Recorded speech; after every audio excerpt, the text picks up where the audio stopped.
All right, guys, this is Westwood, the Big J journalist from FFB News for round two of week two interviews. We got a really special guest today, someone on a hot seat that we are dying to hear from. Drew, how are we doing?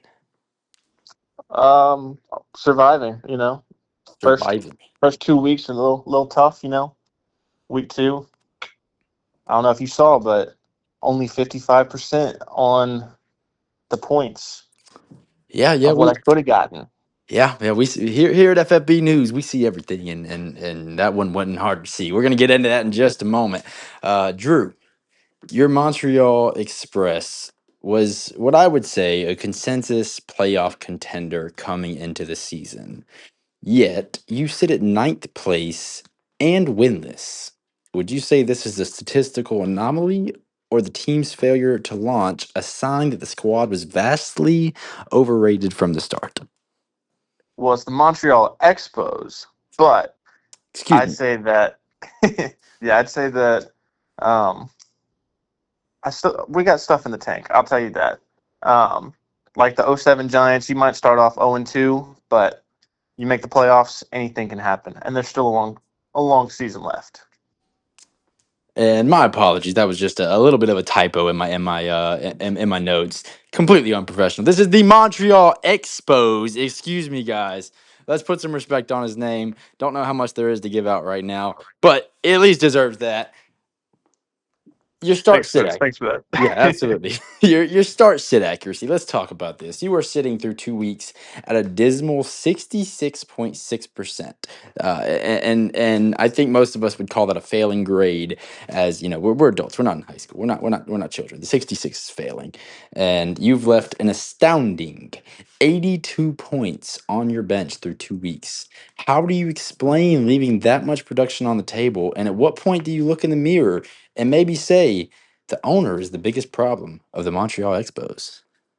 Well, I did have to ask myself after week two why I thought starting Justin Fields was a good idea. And then he went out there and had as many passing attempts as, you know, maybe some other wide receiver or running back out in the league somewhere doing some flea flickers. But yeah, we can figure it out. Mostly because this week I have no choice but to start Jared Goff. So it can't be my problem this week. It'll be Jared Goff's problem. Hey, we're gonna get to that in a second. We're gonna get that one in just a moment. We got a question about Jared Goff coming up, but next, we're going through, and we don't mean to get so nitty gritty with you, but let's talk about your quote unquote blockbuster trades of the offseason. These are the things that made people like I heard from the owner of the Tower Bombers. He thought you were a real threat going into the season based off of your trading. And you gave up some proven talent like Jalen Waddle, Tony Pollard, I believe a first round pick. And Hmm. in return, you received an underperforming player like Garrett Wilson. Um, Just for 1 week. yeah, I mean, there's people. We could say 1 week. Some people would say two. Um, I'd say 22.5 points or 22.5 points is, that's a pretty good week, I'd say. hey, yeah, I agree with you. Um, I'm just going based off of what's been said. What are the people? What am I hearing from the people? And I'm hearing people saying they're not that happy with Garrett Wilson. And remind me who you took with that 2025 first round pick that you traded for. That would be one Tet McMillan. Ted No, I'm not going to McMillan. try and pronounce his first name, but Ultimately, we're looking at a handful of guys are off your team, and we're 0-2. And we're asking, was it worth it? Do you regret these gambles? Do you think your eagerness to make a trade after so much scrutiny for making no trades may have made your team worse off? absolutely not. Absolutely not. Elaborate on that for me. Well, through 2 weeks, Laporta's been equally effective as Brock Bowers. Not to say that either one's been particularly effective throughout this year. Garrett Wilson, I feel like, is a massive upgrade over what I had before.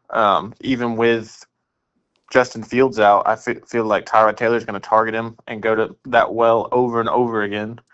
Um, Kyron Williams, he's had a slow start, but I feel like he can pick it up. So no, I don't regret making those. I certainly think they were worthwhile.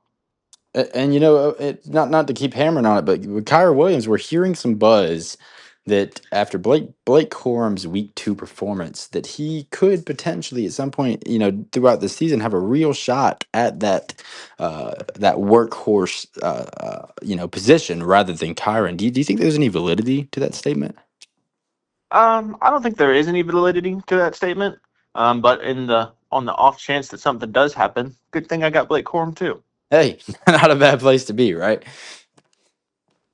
Absolutely. Unfortunately, somebody had to go and pick up Jarquez Hunter, or else I'd have the whole lot. Yeah, absolutely, and that's going to take me into a question. I told you we were coming here in just a second. I'm hearing through sources. I have a source pretty close to me that is huge Detroit Lions guy, loves Detroit, and he's telling me that Jared Goff has looked just abysmal against Baltimore since taking over for Detroit. That's what I'm being told.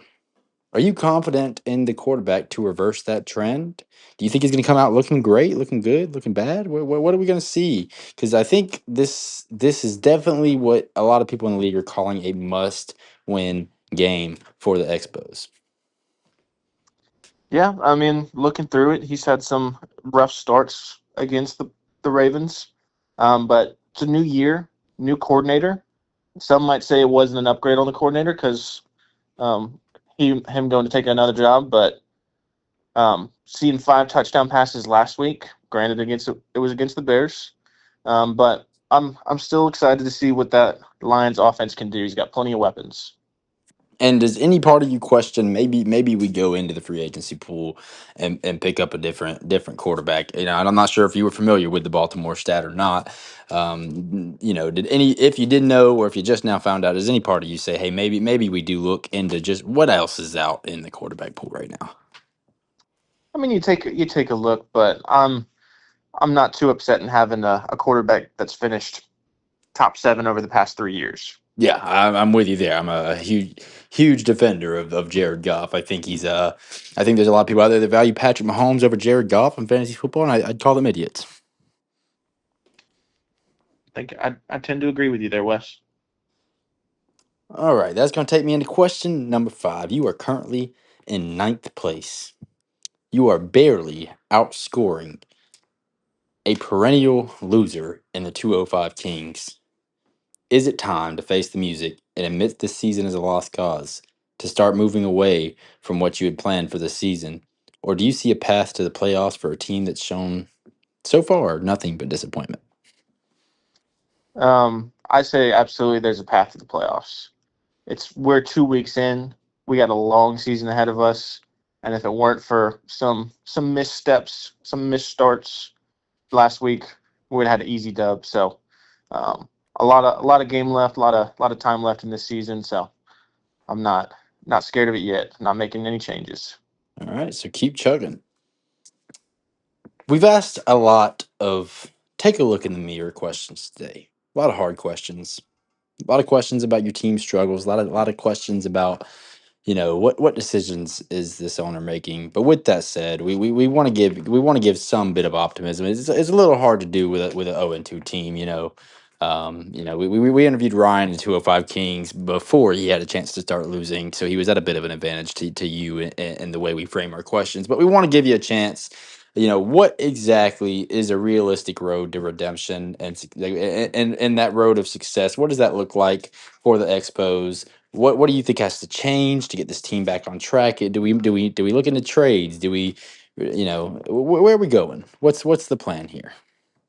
Well, you got to keep your options open. But honestly, looking at it from last week on what I could have done, I would have finished if I'd started the correct people. I had the second highest points capacity or whatever you want to call it. So I don't think that there's really any need to blow it up or force any moves. Um, so yeah, I think I'm still in a good spot. And I think from a non-biased place, we're not happy with with the way the team's been managed. We want to see the Expos play better. We want to see the Expos make better decisions. But I think you still got some heavy hitters out there. I think it's you got Kyron and Blake. No matter what happens there, something's got to give in the run game there. You got Jared Goff. He's a top 7 finisher every year. I think finishing 6th last year, maybe. Don't quote me on that. You can quote yourself on it because it's correct. It's correct. That's the big J journalist. Come on. And Sam Laporta, the Lions offense hasn't quite hit stride with him yet with this new coordinator. This is a dog we're talking about. This is a guy with a lot of talent. Okay. And I think we got some. I'm with you. Let's not pull the trigger. Y'all calm down. I've heard a lot of things about the Expos, and this is the big J journalist saying, let's check back in week 3. That's going to lead us to the final portion of this interview. Drew, are you excited? I get excited for this part. Oh, I'm always excited for this Oh yeah, part. I'm excited for this part. You told me you're an avid listener to FFB news, and so you know exactly how this is going to go. It's a surprise. It's not a surprise anymore, but it started a surprise. If there is one person, one team owner that you got something to say to, that you just got something on your chest, it's just not rubbing you right. Who is it, and what do you got to say to him, DT? Well, it might be low hanging fruit because I play him this week, but because I play him this week, I got to go with Rob. And one thing I got to say to you, Rob, is you're going down because I might be 0-2. You might be favored to win this. I was favored the last 2 weeks. It doesn't mean shit. You're going down. Put it on the board. Put it on the board, Rob. He is saying we don't even have to watch the scoreboard. You're already down. That's what he just said to you. He said you're going down. Put it on the board because it's done. It is settled. It don't matter if you plan to be up. Over with. Drew, this was awesome. I appreciate you so much for taking the time with me, and I look forward to talking to you down the road. Hopefully come week 5, week 6, whenever I see you next. We're talking about W's, right? Oh, yeah. All right, man. Well, thank you again. Have you a good night. Well, appreciate you having me on. Have a great rest of your night.